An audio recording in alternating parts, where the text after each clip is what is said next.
Bismillahirrahmanirrahim. Assalamu alaikum. Today we are going to discuss about the brainstem and the different structures present in the brainstem. So let's start. Especially we will talk about the medulla oblongata. So this is the structure.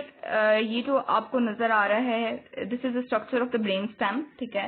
अगर हम spinal cord से ऊपर की तरफ यहाँ पर आना शुरू करते हैं, ठीक है, तो जो सबसे पहला हमें ये वाला स्ट्रक्चर नजर आ रहा है, ये है मेडुला ऑब्लोंगेटा का. उससे ऊपर मेडुला ऑब्लोंगेटा के बिल्कुल ऊपर पॉन्स है और पॉन्स से आगे मिड ब्रेन और मिड ब्रेन से ऊपर ये वाला सारा स्ट्रक्चर सेरिब्रम का है और इसके साथ है सेरिबेलम. अभी हम मेडुला ऑब्लोंगेटा की बात करते हैं. मेडुला ऑब्लोंगेटा की बात करें तो मेडुला ऑब्लोंगेटा जो है वो सुपीरियरली जिस स्ट्रक्चर के साथ कनेक्टेड है वो है पॉन्स एंड इंफीरियरली हमें पता है कि स्पाइनल कॉर्ड से ऊपर जो है वो मेडुला ऑब्लोंगेटा आता है, फिर पॉन्स आता है, फिर मिड ब्रेन आता है. तो इंफीरियरली जो है वो ये स्पाइनल कॉर्ड होती है इसके अंदर. अब इसके पास जो हम कह लें कैनाल होती है, तो हमें पता है कौन सी होती है, किस तरह होती है. हमें पता है कि स्पाइनल कॉर्ड के अंदर एक सेंट्रल कैनाल होती है, वो कंटिन्यू कर रही होती है up to the lower half of the medulla oblongata. लेकिन upper half of medulla oblongata में क्या होता है मैं आपको दिखाती हूँ. अभी देखें ये ब्रेन स्टेम का ही स्ट्रक्चर है. तो यहाँ पर सेंट्रल कैनाल आ रही है स्पाइनल कॉर्ड की, तो ये जो है वो lower half of medulla oblongata तक कंटिन्यू कर रही है, but in the upper half of the medulla oblongata expand कर जाती है as the cavity of the fourth ventricle.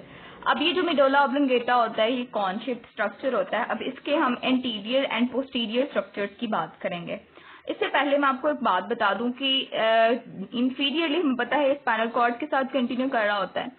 तो स्पाइनल कॉर्ड और मेडुला ऑब्लोंगेटा की जंक्शन पे जो है वो एक चीज होती है जिसे कहते हैं निकल रही होती है anterior and posterior root of the first cervical nerve. ठीक है, मेडुला ऑब्लोंगेटा और स्पाइनल कॉर्ड के जंक्शन पर एंटीरियर और posterior roots of the first cervical nerve निकल रही होती है. मैं आपको वो दिखाती हूँ. ये देखें, ये जो नजर आ रही है आपको, ये है सेकेंड सर्वाइकल नर्व. अब स्पाइनल कॉर्ड ऊपर मेडुला ऑब्लोंगेटा के साथ जो है वो कंटिन्यू कर रही है ऊपर की तरफ. ठीक है, यहाँ से मेडुला ऑब्लोंगेटा शुरू हो गया. तो यहाँ पर जो है वो एंटीरियर एंड पोस्टीरियर रूट निकलती है किसकी, फर्स्ट सर्वाइकल नर्व की, just at the junction of the medulla oblongata and the spinal cord. ठीक है, उसके बाद हम मेडुला ऑब्लोंगेटा के जो है वो एंटीरियर स्ट्रक्चर की और पोस्टीरियर स्ट्रक्चर की बात करते हैं. तो ये आपको एंटीरियर व्यू नजर आ रहा है ब्रेन स्टेम का. ये वाला पोर्शन मेडुला ऑब्लोंगेटा का है. ठीक है, अब बात करते हैं इसके एंटीरियर स्ट्रक्चर की. तो हमें पता है स्पाइनल कॉर्ड के भी एंटीरियरली एक एंटीरियर मीडियन फिशर था. तो ये भी एंटीरियर मीडियन फिशर जो होता है स्पाइनल कॉर्ड के एंटीरियरली प्रेजेंट होता है. इसी तरह मेडुला ऑब्लोंगेटा के भी एंटीरियरली, ये सेंटर में जो आपको नजर आ रहा है ये है interior median fissure and it is continuous with the interior median fissure of the spinal cord. इसके साइडों पर एक स्वेलिंग है, जैसे ये वाली जो दो स्वेलिंग नजर आ रही हैं आपको, ये है पायरामिड्स. अब ये पायरामिड्स कहाँ से बनते हैं? These pyramids are composed of the bundles of the nerve fibers. अब किसके नर्व फाइबर्स होते हैं? कॉर्टिकोस्पाइनल ट्रैक्ट के नर्व फाइबर्स होते हैं. ठीक है, तो ये जो है वो पायरामिड्स हैं. अब पायरामिड जब इंफीरियरली आ रहे होते हैं तो ये टेपर ऑफ कर जाते हैं. ठीक है, टेपर ऑफ कर जाएंगे और उसके बाद इनकी डिकसेशन होना शुरू हो जाएगी कॉर्टिकोस्पाइनल फाइबर्स की.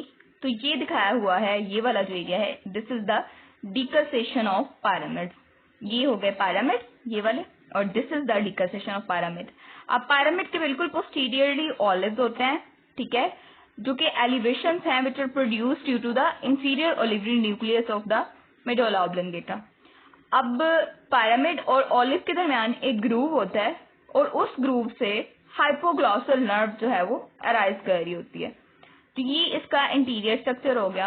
अब पोस्टीरियर टू द ओलिव हमारे पास इंफीरियर सेरिबेलर पेडुंकल्स होते हैं जो यहाँ पर नजर नहीं आ रहे, लेकिन वो क्या करते हैं, वो कनेक्ट करते हैं इस मेडुला ऑब्लोंगेटा को विद द सेरिबेलम. अब मैं आपको उन इंफीरियर सेरिबेलर पेडुंकल्स को दिखाती हूँ. जैसे यहाँ पर आपको मिडल सेरिबेलर पेडुंकल्स नजर आ रहे हैं ना, ये वाले, ये कनेक्ट कर रहे हैं पॉन्स को सेरिबेलम के साथ. इसी तरह इंफीरियर सेरिबेलर पेडुंकल्स हैं जो कि इस मेडुला ऑब्लोंगेटा को किसके साथ कनेक्ट करवाएंगे, सेरिबेलम के साथ. अब ये देखें, ये जो है ना आपको इंफीरियर सेरिबेलर पेडुंकल्स नजर आ रहे हैं. ठीक है, ये वाले, ठीक है, और ये वाले, ये क्या करेंगे, कनेक्ट कराएंगे इस मेडुला ऑब्लोंगेटा को विद द सेरिबेलम. अब बात करते हैं हम कि ऑलिव, जिस तरह पिरामिड और ऑलिव के दरमियान एक ग्रूव था जिससे हाइपोग्लॉसल नर्व निकल रही थी, इसी तरह इन इंफीरियर सेरिबेलर पेडुंकल और ऑलिव के दरमियान भी ग्रूव है। अब उस ग्रूव से 3 नर्व निकलती हैं, ठीक है। उसमें आ जाएगी वेगस नर्व, ग्लोसोफरेंजियल नर्व और एसेप्टी नर्व, जो कि यहाँ पर आपको दिखाई गई हैं। तो ये 3 नर्व जो हैं वो इस ग्रुप से निकल रही हैं, जो कि ऑलिव और किसके दरमियान प्रेजेंट है, इंफीरियर सेरिबेलर पेडुंकल के दरमियान। अब ये बात होगी इसके इंटीरियर व्यू की। Now will talk about it's posterior view. तो ये वाला जो व्यू है ये इसका पोस्टीरियर व्यू है। पोस्टीरियर व्यू में सेंटर में जिस तरह उधर इंटीरियर मीडियन फिशर था, यहाँ पर क्या है, पोस्टीरियर मीडियन सल्कस, ये वाला जो कि कंटिन्यूस होगा with the posterior median sulcus of the spinal cord. इसके साइडों पर जो है वो कुछ स्वेलिंग्स हैं, जिस तरह हमें नजर आ रही थी क्या किसकी स्वेलिंग्स, पिरामिड की। इसी तरह यहाँ पर भी कुछ स्वेलिंग्स हैं जिनको हम क्या कहते हैं, ग्रेसाइल ट्यूबरकल, जो कि ग्रेसाइल न्यूक्लियस की वजह से बनती हैं। इसी तरह posterior to the gracile tubercle हमारे पास क्यूनेट ट्यूबरकल है, जो कि क्यूनेट न्यूक्लियस की वजह से बन रही होता है, ठीक है। अब ये इसके पोस्टीरियर व्यू की हमने बात कर ली। अब हम इसके थोड़े सा इंटरनल स्ट्रक्चर की बात करेंगे। तो इंटरनल स्ट्रक्चर की तरफ बात करें तो हमें पता है कि जिस तरह स्पाइनल कॉर्ड के अंदर ग्रे मैटर होता है, व्हाइट मैटर होता है, मेडुला ऑब्लिंगेटा में के अंदर भी होगा, लेकिन कुछ जो है वो आगे फर्दर अरेंजमेंट्स हैं। एम्ब्रियोनिक लाइफ में जब हमारे पास कैविटी बनती है फोर्थ वेंट्रिकल की, तो क्या होता है कि न्यूरल ट्यूब जो है वो हाइंड ब्रेन वेसिकल बनाती है एक्सपैंड करके, और वो बाद में फोर्थ वेंट्रिकल की कैविटी बन जाता है। लेकिन मेडुला ऑब्लिंगेटा में फोर्थ वेंट्रिकल थोड़ा सा लैटरली होता है। अब वो इसलिए होता है कि स्पाइनल कॉर्ड में हमारे पास जब स्पाइनल कॉर्ड की डेवलपमेंट हो रही होती है तो क्या होता है कि एलर प्लेट्स और बेजल प्लेट्स बनती हैं। उसके बारे में मैं आपको बताती हूँ। अब ये देखें, ये है सेल्कस लिमिटेंस। सेल्कस लिमिटेंस ये जो आपको साइडों पर नजर आ रहा है, ठीक है, और दरमियान में क्या है, cavity of the neural tube, जो कि बाद में फिर एक्सपेंड होगी।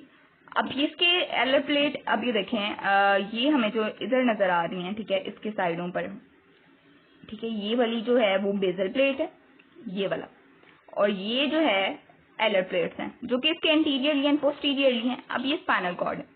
अगर हम मेडुला ऑब्लिंगेटा की बात करें तो ये यहाँ पर आपको स्ट्रक्चर नजर आ रहा है।